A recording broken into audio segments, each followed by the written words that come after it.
past or present, do you feel like there's something that people in your life, whether that's family, friends, peers, colleagues, or even just random strangers, by the way, call you something like an adjective or a nickname that triggers you immensely?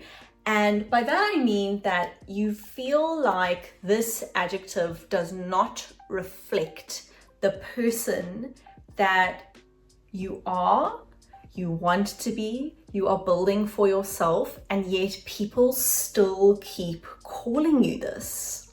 Okay, and now I'm going to give you an example.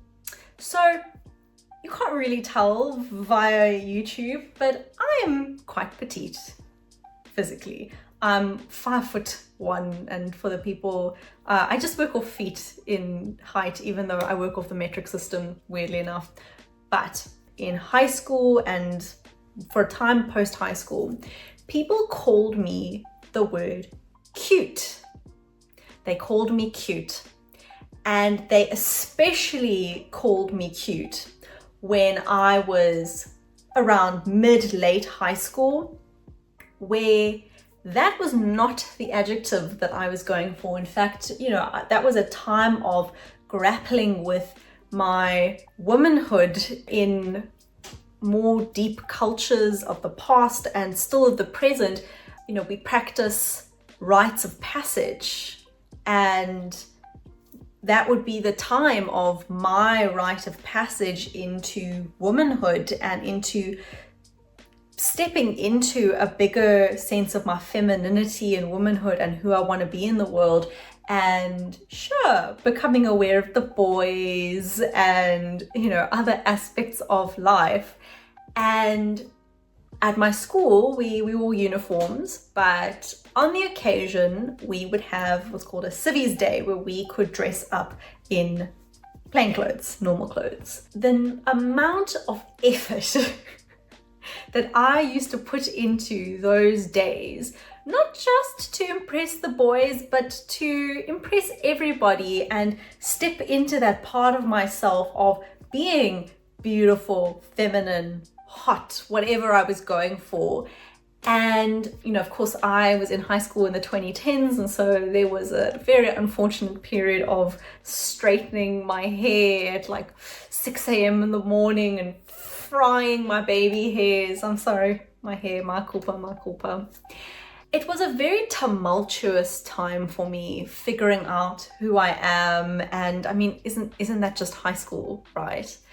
But this is what happened, is no matter how much effort I used to put into what I would dress in, how I would present myself, and almost like no matter how objectively beautiful or pretty I looked, the compliment that I used to get, especially from other girls, was cute.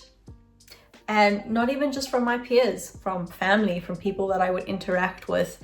And I so distinctly remember when I was 18, I was doing a summer school course, and there was this guy that I liked so much, and he called me cute, and it triggered me so badly, like it had done every other time, because I didn't want them to call me cute. I wanted them to call me beautiful. I wanted them to call me stunning. I wanted a womanly adjective, right? But that's not what I was getting. I was getting cute. I could go into all kinds of intellectual discussions about how short women are infantilized and all kinds of things like this. But I'm not going to do that, right? Because that's not how I shifted that for myself. And I won't even say that getting older was the thing that shifted. I really won't.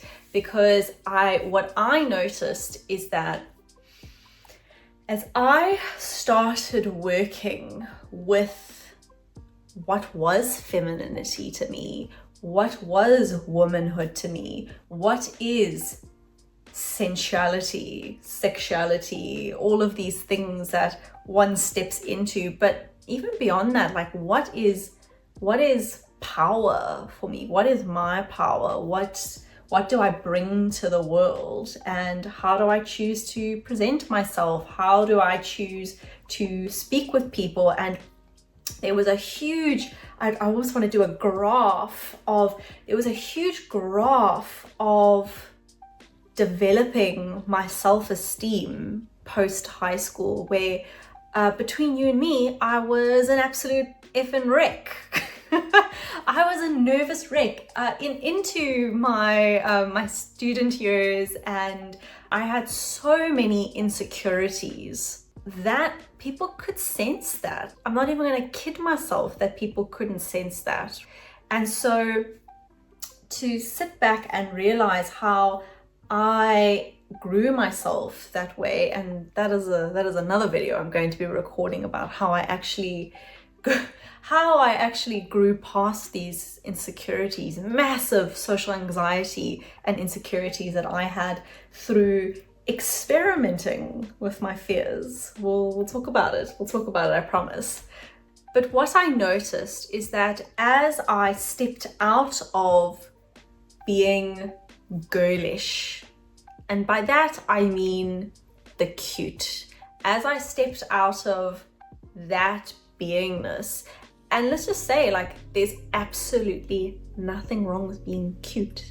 There's nothing wrong with being girlish. And I'll point out the fact that it was during 2020 and COVID, and I had gone out to the grocery store with, my mask, but I worn like quite a nice little red summer dress to the grocery store, and where I was walking around, and there was this American woman in the grocery store, and she looked at me and she went, "Oh, you look so cute." And it didn't trigger me. It didn't trigger me because I could tell that there was another level of that compliment. You look cute, you look great, you look amazing, I love your colors.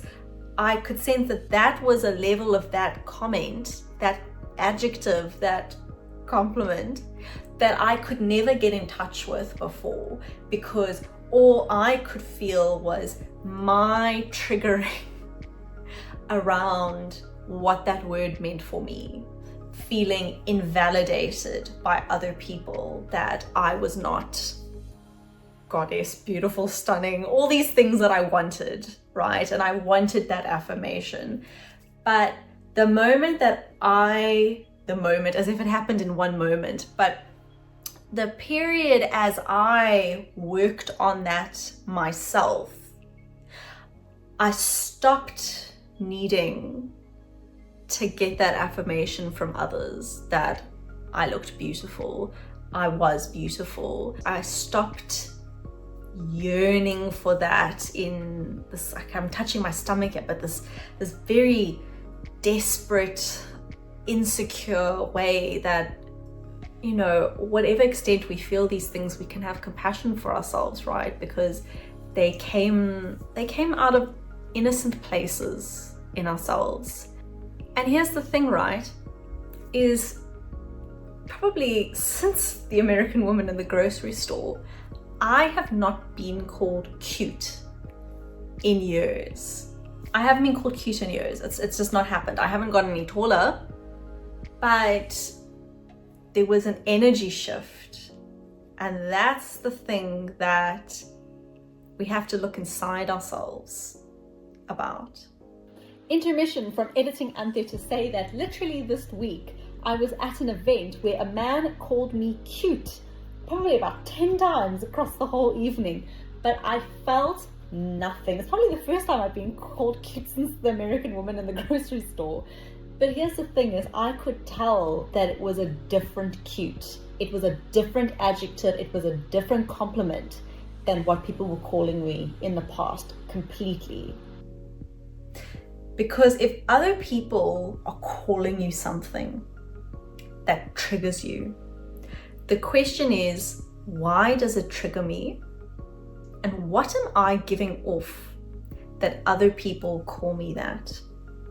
This compliment, this adjective, this nickname, this word that I don't feel like reflects the highest person that I want to be.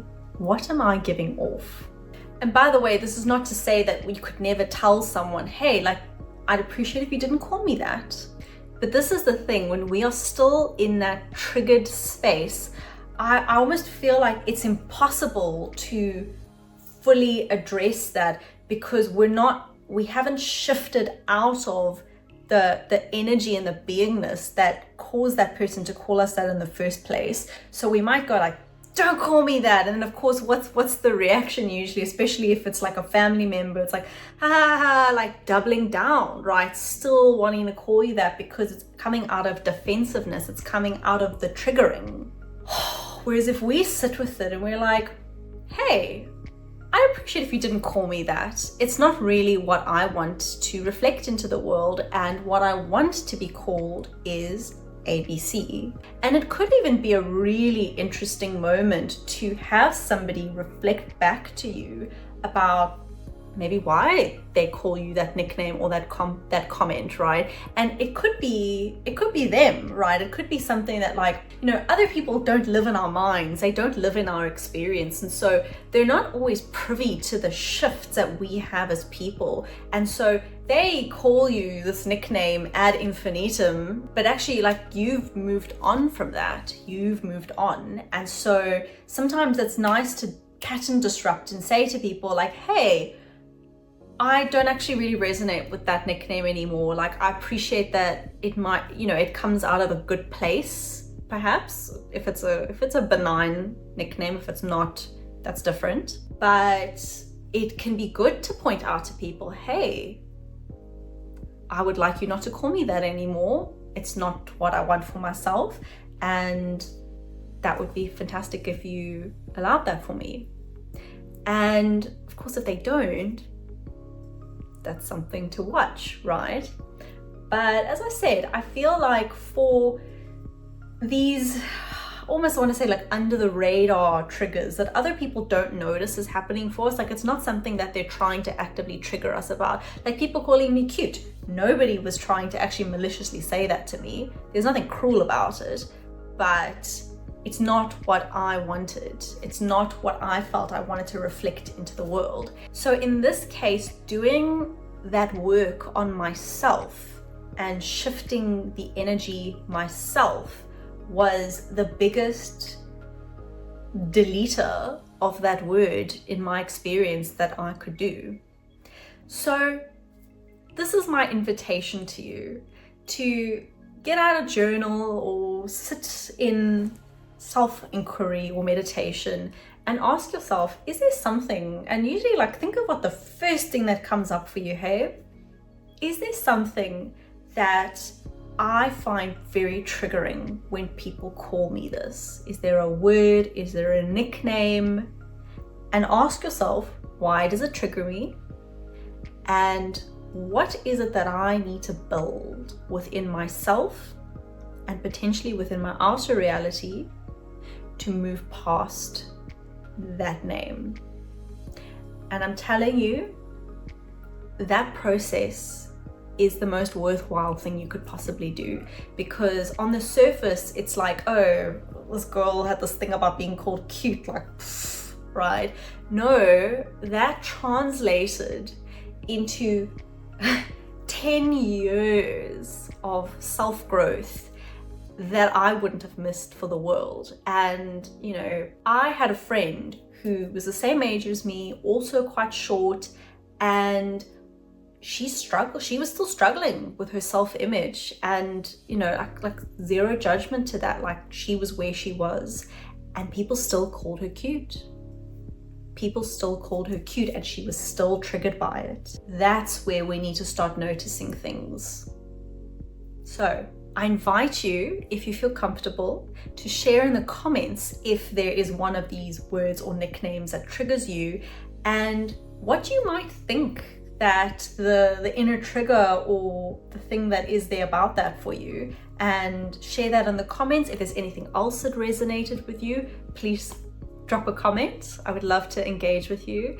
And sending love and compassion for the process, because I know, I absolutely know